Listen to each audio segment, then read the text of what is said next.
Good morning students. तो आज अपन शुरू कर रहे हैं एक और नया चैप्टर जिसका नाम है chapter 18 sustainable development goals and environmental social and governance assurance, यानी कि SDG and ESG assurance basically chapter का नाम है। एग्ज़ाम में अगर इसका वेटेज देखें तो एग्ज़ाम में इसका वेटेज रहता है 3 to 6 मार्क्स, यानी कि इसका ज़्यादा वेटेज नहीं है, छोटा सा चैप्टर है।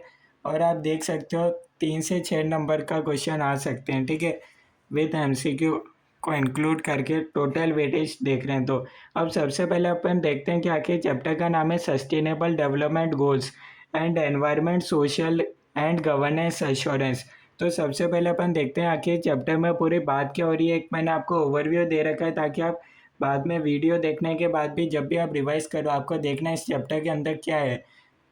तो वो मैंने आपको नोट्स में एक समरी फॉर्म में दे रखा है, ठीक है। आखिर अब आज की दुनिया में क्या हो रहा है in old world regarding sustainability. Sustainability का मतलब क्या होता है? Using resources properly for future generations, यानी कि आप सबको पता होगा कि जो भी रिसोर्सेज है वो लिमिटेड है। अब अगर अपन रिसोर्सेज का सही से यूटिलाइज नहीं करेंगे तो हो सकता है फ्यूचर जनरेशन्स के लिए कुछ भी नहीं बचे। तो इसलिए हम हमारी जिम्मेदारी बनती है, ठीक है, एथिकल ड्यूटी हमारी है कि हम जो भी अपने रिसोर्सेज है उसका प्रॉपर तरीके से यूटिलाइजेशन करना चाहिए, ठीक है। तो आज पूरी दुनिया में सस्टेनेबिलिटी के रिगार्डिंग रिपोर्टिंग रिक्वायरमेंट्स बहुत ज़्यादा बढ़ चुके हैं। आप कोई सी भी कंपनी का फाइनेंशियल स्टेटमेंट्स देखोगे, जैसे कि रिलायंस का देख सकते हो, एप्पल कंपनी का फाइनेंशियल स्टेटमेंट्स रिपोर्ट देख सकते हो, ठीक है। वहाँ उसमें क्या हुआ है, एनुअल रिपोर्ट के साथ ही अब like in annual report must follow integrated approach, यानी कि अब इंटीग्रेटेड अप्रोच को फॉलो करना ज़रूरी हो गया है। यानी कि ESG को आप अलग से रिपोर्ट बना के दोगे तो नहीं चलेगा। आप जो भी अपने फाइनेंशियल स्टेटमेंट्स के नंबर्स है उन्हीं उन्हीं के साथ में ही आपको ESG का रिपोर्टिंग भी करना ज़रूरी है। ऐसा नहीं कि आप ESG पर अलग से रिपोर्टिंग बना रहे हो और अपने एनुअल रिपोर्ट में उसको इंक्लूड नहीं कर रहे हो, ऐसा नहीं है। एक इंटीग्रेटेड अप्रोच होना चाहिए। इंटीग्रेटेड अप्रोच यानी कि at the time of reporting financials ESG give equal importance to each, यानी कि जो आपके रिपोर्टिंग फाइनेंशियल नंबर्स है, ठीक है, उसी के साथ ही आपको ESG environmental social and governance इन तीनों चीज़ों को भी आपको इक्वल इम्पोर्टेंस देखनी है। आप किसी भी कंपनी में देख रहे हो कि कौन सी कंपनी में इन्वेस्ट करना चाहिए, उसी के साथ आपको इन तीनों चीज़ों को भी इक्वली इम्पोर्टेंस देखना चाहिए। जब भी आप ये डिसीजन ले रहे हो कि इस कंपनी में आपको इन्वेस्ट करना है या नहीं करना है, मस्ट रिपोर्ट विथ फाइनेंशियल्स, ठीक है। ESG का रिपोर्टिंग भी ज़रूरी हो गया है फाइनेंशियल के साथ ही। अब पहले के ज़माने में क्या होता था, we evaluate only business by financials whether to invest in not. अब अगर अपन पहले का ज़माना देखते थे तो अपन देखते थे किसी कंपनी में इन्वेस्ट करना है तो अपन देखते थे सिर्फ कंपनी का प्रॉफिट कैसा हो रहा है। अगर कंपनी अच्छा प्रॉफिट कर रही है तो बस, और कुछ नहीं, अपन देखते थे अच्छा प्रॉफिट है तो इस कंपनी में इन्वेस्ट कर देना चाहिए। पर आज की तारीख में अपन सिर्फ profit alone is not important, ठीक है। प्रॉफिट एक इम्पोर्टेंट फैक्टर होता है पर उसी के साथ बाकी चीज़ें भी इम्पोर्टेंट फैक्टर हो गई है। How thoughtful business look toward society and environment, क्या कंपनी सोसाइटी और एनवायरनमेंट की तरफ कोई ध्यान दे रही है या नहीं दे रही है, ठीक है। यानी कि ऐसा तो नहीं है कि वो सोसाइटी की तरफ कोई ध्यान ही नहीं दे रही है, जैसे कि लेबर लॉस का वायलेशन कर रही है या फिर एनवायरनमेंट को हाईली डैमेज कर रही है, ठीक है। Are your products environment friendly, अब जो भी कंपनी के प्रोडक्ट्स है क्या वो एनवायरनमेंट फ्रेंडली है या फिर एनवायरनमेंट को डैमेज कर रहे हैं, ये भी अपन देखते हैं किसी। और यूजिंग नेचुरल रिसोर्सेज, अगर आपकी कंपनी नेचुरल रिसोर्सेज का यूज़ कर रही है तो ये तो बहुत अच्छी बात है, ठीक है। Social is how you treat employees, जैसे कि अब अपन सोशल में ये देखते हैं कि आप एम्प्लॉयज़ को कैसे ट्रीट कर रहे हो। जैसे कि एप्पल कंपनी में आपने देखा होगा मेल फीमेल का इक्वल पे रहता है, ठीक है। उस वो डिस्क्रिमिनेशन नहीं करते, जैसे कि जो मेल की सैलरी है वो फीमेल की भी सेम सैलरी रहती है। ऐसा है, वो डिफ्रेंशिएट नहीं करते कि मेल फीमेल दोनों में कोई बायसनेस नहीं करते, ठीक है। Well trained and toward society, ठीक है। तो ये हो गया सोशल की तरफ हो गया, जैसे कि कंपनी कोई सोशल इनइक्वालिटी तो नहीं कर रही, कोई कास्ट डिस्क्रिमिनेशन ऐसा तो नहीं कर रही है, ठीक है। And governance is compliance, governance का मतलब होता है कंप्लायंस, जैसे कि आपका बिजनेस एथिकल वे में आप चला रहे हो या नहीं चला रहे हो, सारे रूल्स एंड रेगुलेशंस को फॉलो कर रहे हो क्या, कोई अनएथिकल प्रैक्टिसेस तो नहीं कर रहे जिससे एनवायरनमेंट या फिर सोशल इनका आप वायलेशंस कर रहे हो, ठीक है। तो एक बेसिकली आपको इस चैप्टर के अंदर बता रखा है। अब ये थोड़ा इंडिया में इसकी कम इम्पोर्टेंस है, अगर आप यूएस लेवल पे देखोगे तो इसकी इम्पोर्टेंस बहुत ज़्यादा बढ़ जाती है, ठीक है। आप एक एप्पल कंपनी का कभी एनुअल रिपोर्ट पढ़ना पूरा, और स्पेशली जब आप देखोगे उसमें ईएसजी से रिलेटेड, तो आपको बहुत देखोगे 50 करीब 50+ पेजेस उसमें सिर्फ ईएसजी पर लिखे हुए होते हैं, ठीक है। अब इंडिया में तो इतना नहीं है, अभी आपको थोड़ा सा रिलेटेबल नहीं लगेगा, पर अगर आप कोई यूएस की कोई बड़ी कंपनी का एनुअल रिपोर्ट देखोगे तो आप वहाँ आपको अच्छा खासा नॉलेज मिल सकता है, ठीक है। सेम आईसीआई ने भी क्या कर रखा है, जो आपका जो बड़ी कंपनियों के होते हैं जैसे कि एप्पल हो गए, रिलायंस हो गए, ठीक है, वो जो ईएसजी पर रिपोर्टिंग करते हैं, सेम आपके भी उसी तरीके से आईसीआई बुक में कंटेंट लिखा हुआ है, ठीक है। चैप्टर ओवरव्यू, अच्छा अब अपन एग्जाम ओरिएंटेड पढ़ रहे हैं, ठीक है। एक तो अपन को नॉलेज पता होना चाहिए कि इस टॉपिक का नॉलेज क्या है, और साथ ही साथ अपन को एग्ज़ाम में क्वेश्चन की भी तैयारी करनी है, एमसीक्यू प्लस डिस्क्रिप्टिव दोनों की तैयारी करनी है, ठीक है। तो एट द सेम टाइम अपन को याद भी करना पड़ेगा जो क्वेश्चन एग्ज़ाम में आ सकते हैं। तो इसको मैंने 6 पार्ट के अंदर चैप्टर को कैटेगराइज कर रखा है। पार्ट 1 में अपन पढ़ेंगे सस्टेनेबिलिटी क्या होता है, सस्टेनेबल डेवलपमेंट क्या होता है। पार्ट 2 के अंदर अपन देखेंगे सस्टेनेबल डेवलपमेंट गोल्स। आज की क्लास में अपन ये दोनों पार्ट को पूरा कंप्लीट कर लेंगे। फिर अपन पार्ट 3 में देखेंगे global trends in sustainable reporting, पूरी दुनिया में क्या हो रहा है regarding sustainable reporting. Part 4 important रहेगा एग्जाम पर्पज से, आपके सीए फाइनल एग्जाम पर्पज से इंपॉर्टेंट है इंटीग्रेटेड रिपोर्टिंग। पार्ट 5 अपन बीआरएसआर पढ़ेंगे, और पार्ट 6 में अपन देखेंगे कि आखिर इसमें ऑडिटर का क्या रोल प्ले है इस चैप्टर के अंदर, ठीक है। तो सबसे पहले अपन शुरू करते हैं पार्ट 1, जो कि बात करता है meaning of sustainability and sustainable development.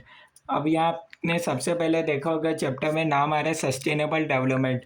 आखिर ये सस्टेनेबल डेवलपमेंट होता क्या है, सबसे पहले तो जो चैप्टर की हेडलाइन है वो क्लियर होनी चाहिए, ठीक है। और यही अपना पार्ट 1 भी है, ठीक है। ये एकदम मैंने आईसीआई मॉड्यूल को देखकर मैंने नोट्स बनाए, तो ऐसा नहीं है कि मेरी खुद की लैंग्वेज में नोट्स है, जो भी इंपॉर्टेंट लाइन्स है उसको मैंने कैटेगराइज कर रखा है, ठीक है।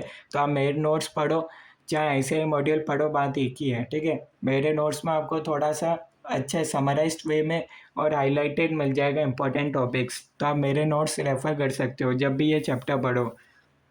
सबसे पहले अपन देखते हैं सस्टेनेबिलिटी होता क्या है। Sustainability is related to development of products, goods and services that involves meeting our present needs without compromising ability of future generations to fulfill their needs।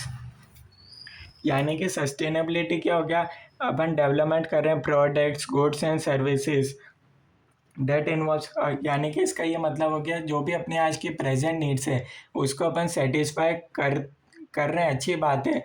पर उसमें ऐसा कॉम्प्रोमाइज़ नहीं होना चाहिए कि वो फ्यूचर जनरेशन्स को मिल ही नहीं सके, ठीक है। जैसे कि आज आप देख सकते हो पेट्रोल का कंजम्पशन इतना ज़्यादा हो गया है, ठीक है। तो सही at the right time government ने क्या करा, लॉन्च कर दिया ईवीज, ठीक है, इलेक्ट्रिक व्हीकल्स आ गए। तो उससे क्या हुआ, पेट्रोल पर अपन इतना आज की तारीख में हेविली डिपेंडेंट नहीं है इंडिया में, ठीक है।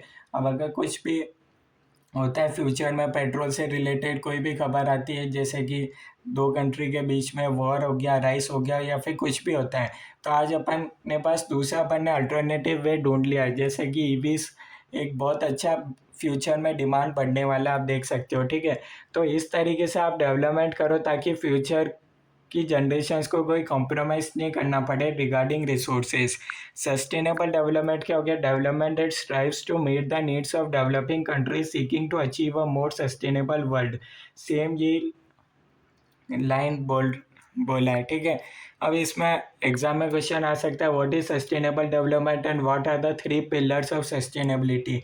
तो एक तो पहला ये क्वेश्चन बनता है एग्जाम में, 3 पिलर्स क्या होते हैं सस्टेनेबिलिटी के, एक होता है environmental, social and governance. Environmental stands for corporate climate policies, energy use, waste pollutions, natural resource conservation and treatment of animals. आप किस तरीके से नेचुरल रिसोर्सेज का यूटिलाइज करते हो। हाँ, जैसे कि रिलायंस कंपनी है, ठीक है। अब उनके पास पैसा तो खूब है, पर इसका ये थोड़ी ना मतलब है कि वो सारी नेचुरल रिसोर्सेज को ख़त्म कर दें, फ्यूचर जनरेशन्स को कुछ भी नहीं मिले, ठीक है। तो इसलिए आप देख सकते हो आज की तारीख में ईएसजी पर रिपोर्टिंग कितना इम्पोर्टेंट है। अदरवाइज एक बड़ी कंपनी होगी, उनके पास कोई पैसों की तो कमी है नहीं, तो इसका मतलब ये थोड़ी ना वो सारे नेचुरल रिसोर्सेज को यूटिलाइज करके ख़त्म कर दे, ठीक है। It includes the natural resources that every entity absorbs for its functioning, like that of coal, water, etc. ठीक है। Social, it addresses the relationships the entity has and reputation it fosters with people and institutions in the communities where it is doing business and value chain involved। जैसे कि social का मैंने already आपको example बताया था, Apple company में आप देख सकते हो मेल फीमेल दोनों को जॉब में इक्वल इंपॉर्टेंस दी जाती है, दोनों का सैलरी स्ट्रक्चर सेम रखा जाता है, ठीक है, कोई डिफ्रेंसिएशन नहीं करा जाता। उसके बाद आता है गवर्नेंस। गवर्नेंस क्या होता है? Internal system of practices, controls and procedures entity adopts in order to govern itself, make effective investment decisions, comply with law and meet the needs of all stakeholders। यानी कि आप इस अगर कोई कंपनी है, ठीक है, आप अगर वो ज़्यादा नेचुरल रिसोर्सेज का, जैसे कि अपन देख सकते हैं अगर कोई कंपनी है, ठीक है, अब अगर उस कंपनी के प्रोडक्ट एनवायरनमेंट को डैमेज कर रहे हैं तो अपन क्या करेंगे? भले ही वो अच्छा प्रोडक्ट हो, कितना भी अच्छा हो, पर अगर वो एनवायरनमेंट को डैमेज कर रहा होगा तो कहीं ना कहीं अपन उसका कम यूज़ करेंगे। और वहीं अगर कोई ऐसी कंपनी है जो एनवायरनमेंट फ्रेंडली प्रोडक्ट बनाती है तो अपन उसका ज़्यादा यूज़ करेंगे, ठीक है। तो इस हिसाब से बता रखा है। अब इसमें आता है टैक्स ट्रांसपेरेंसी, आता है बिजनेस एथिक्स, आता है एंटी कॉम्पिटिटिव प्रैक्टिसेस आता है, ठीक है। उसके बाद आपको कुछ नोट दे रखा है। ESG reporting is all about disclosure of information, data, metrics that explain the added value in these areas. अभी मैं आपको रिलायंस की एनुअल रिपोर्ट बताऊंगा, उसमें अपन देखेंगे कि कंपनी ने कैसे डिस्क्लोज कर रखा है information, data and metrics related to ESG. Note, second note आपको बता रखा है ESG reporting can be both quantitative and qualitative. यानी कि क्वांटिटेटिव तो ये हो गया आप अपनी कंपनी की स्ट्रेटजी बता रहे हो, जैसे कि एक तो हो गया अभी जैसे आज की तारीख में रिलायंस कंपनी कैसे एनवायरनमेंट फ्रेंडली अभी तक के नंबर्स, और आगे वो कैसे कार्बन एमिशंस, कार्बन फुटप्रिंट्स, इन सबको रिड्यूस करेंगे, इस बारे में भी अपन देखेंगे, ठीक है। तो क्वालिटेटिव हो गया metrics and key performance indicators link to each area in order to measure progress against goals and reports and achievements, ये और अपन देख लेंगे। उसके बाद अपने पास आता है, एक बार अपन देख लेते हैं एनुअल रिपोर्ट रिलायंस कंपनी की। अब सबसे पहले तो आप देख सकते हो जब भी आप रिलायंस कंपनी की एनुअल रिपोर्ट मैंने खोल रखी है, ठीक है। अब इसमें आप देख सकते हो एक तो कमेटी, आपने ऑडिट कमेटी आज तक नाम सुना होगा, स्टेक होल्डर्स रिलेशनशिप कमेटी का आपने नाम सुना होगा, रिस्क मैनेजमेंट कमेटी सुना होगा, ठीक है, फाइनेंस कमेटी नाम सुना होगा। पर आज की तारीख में क्या हो गया?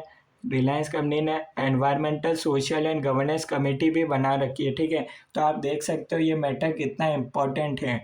और अपन देखते हैं, अब जैसे कि आप एक पॉइंट देख सकते हो, इन्होंने रिलायंस कंपनी में क्या कर रखा है, इन्होंने एक ह्यूमन कैपिटल के बारे में पॉइंट दे रखा है, ठीक है। सेम जैसा कि आप देख सकते हो इन्होंने labour management and human rights include होते हैं, ग्रीवेंस रिड्रेसल मैकेनिज्म, जैसे कि आप देख सकते हो RAL has established a robust mechanism through a wiggle mechanism and whistleblower policy for reporting and handling of such violations termed as reportable matters। यानी कि आप देख सकते हो under this policy the employees are encouraged to report to any such violations without any fear of retaliation। यानी कि आप देख सकते हो आज की तारीख में एनवायरमेंटल, सोशल एंड गवर्नेंस तीनों चीज़ें इंपॉर्टेंस हो गई है। कंपनी ने एनुअल रिपोर्ट में लिख रखा है कि किसी भी एम्प्लॉयज़ को कोई भी तकलीफ होती है तो विदाउट एनी फियर वो रिपोर्ट कर सकता है, ठीक है। यानी कि आप चाहे कितनी भी बड़ी कंपनी हो, इसका मतलब ये नहीं है कि आप ह्यूमन राइट्स का वायलेशंस करो, labour management and human rights का वायलेशंस करो वगैरह। और चीज़ अपन, और एक और चीज़ अपन देख सकते हैं, रिलायंस ने क्या करा है, एक अपना टारगेट बना रखा है कि एट द एंड ऑफ 2035 उनका नेट कार्बन जो होगा वो जीरो होगा, ठीक है। यानी कि वो आप देख सकते हो Reliance has made a strong start on the ambitious journey to become net carbon zero by 2035।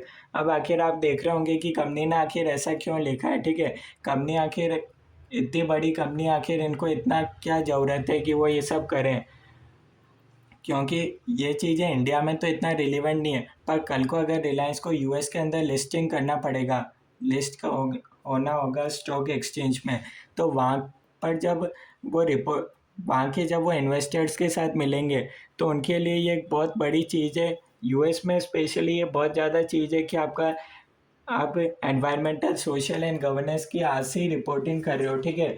अगर उनको 10 साल बाद यूएस के अंदर लिस्ट होना पड़ेगा, क्योंकि आप देख सकते हो रिलायंस का, आप देख सकते हो 20 लाख करोड़ का मार्केट कैपिटलाइजेशन है, जो कि यूएस में बहुत एक नॉर्मल बात होती है, ठीक है। तो अगर कंपनी को यूएस में लिस्ट होना होगा, तो आप देख सकते हो वहाँ के लॉस एंड रेगुलेशंस बहुत स्ट्रिक्ट है related to environmental, social and governance. अब जब भी वो इन्वेस्टर से फंड रेज करना चाहेंगे, तो वहाँ के इन्वेस्टर ये देखेंगे लास्ट का, ये रिलायंस कंपनी आज से ही नहीं कर रही है, बल्कि लास्ट 5 ईयर से इस पर काम कर रही है, ठीक है। तो उससे उनकी वैल्यू एडिशन और होगा। तो उसके बाद अपन आ जाते हैं नेक्स्ट टॉपिक, पार्ट 2 पर अपन आ जाते हैं, जिसका नाम है सस्टेनेबल डेवलपमेंट गोल्स। अब बेसिकली पार्ट 1 में मैंने आपको बता दिया, रिलायंस कंपनी का एनुअल रिपोर्ट देके भी आपको बता दिया कि कैसे आज की तारीख में ये कंपनी वाकई में इसको फॉलो कर रही है, जो अपने चैप्टर के अंदर दे रखा है आईसीआई ने, ठीक है। क्योंकि आज की तारीख में ये बहुत ज़्यादा, आने वाले समय में इसकी इम्पोर्टेंस बहुत ज़्यादा बढ़ने वाली है। Profit alone is not the important factor, but environmental, social and governance, ये तीनों चीज़ों को भी आने वाले समय में इंडिया के अंदर बहुत ज़्यादा इम्पोर्टेंस मिलने वाली है, ठीक है। तो इसलिए कंपनी ने आज से इस पर वर्क करना स्टार्ट कर दिया है, ठीक है। उसके बाद अपन देखते हैं पार्ट 2, सस्टेनेबल डेवलपमेंट गोल्स। अब बेसिकली अगर आपसे पूछा जाए कि सबसे बेस्ट क्या हो सकता है, गोल 1 दे रखा है जैसे कि नो पॉवर्टी, ठीक है, देश में कोई भी गरीबी नहीं रहे, ठीक है। गोल 2 बता रखा है जीरो हंगर, ठीक है, सबको खाने के लिए मिले।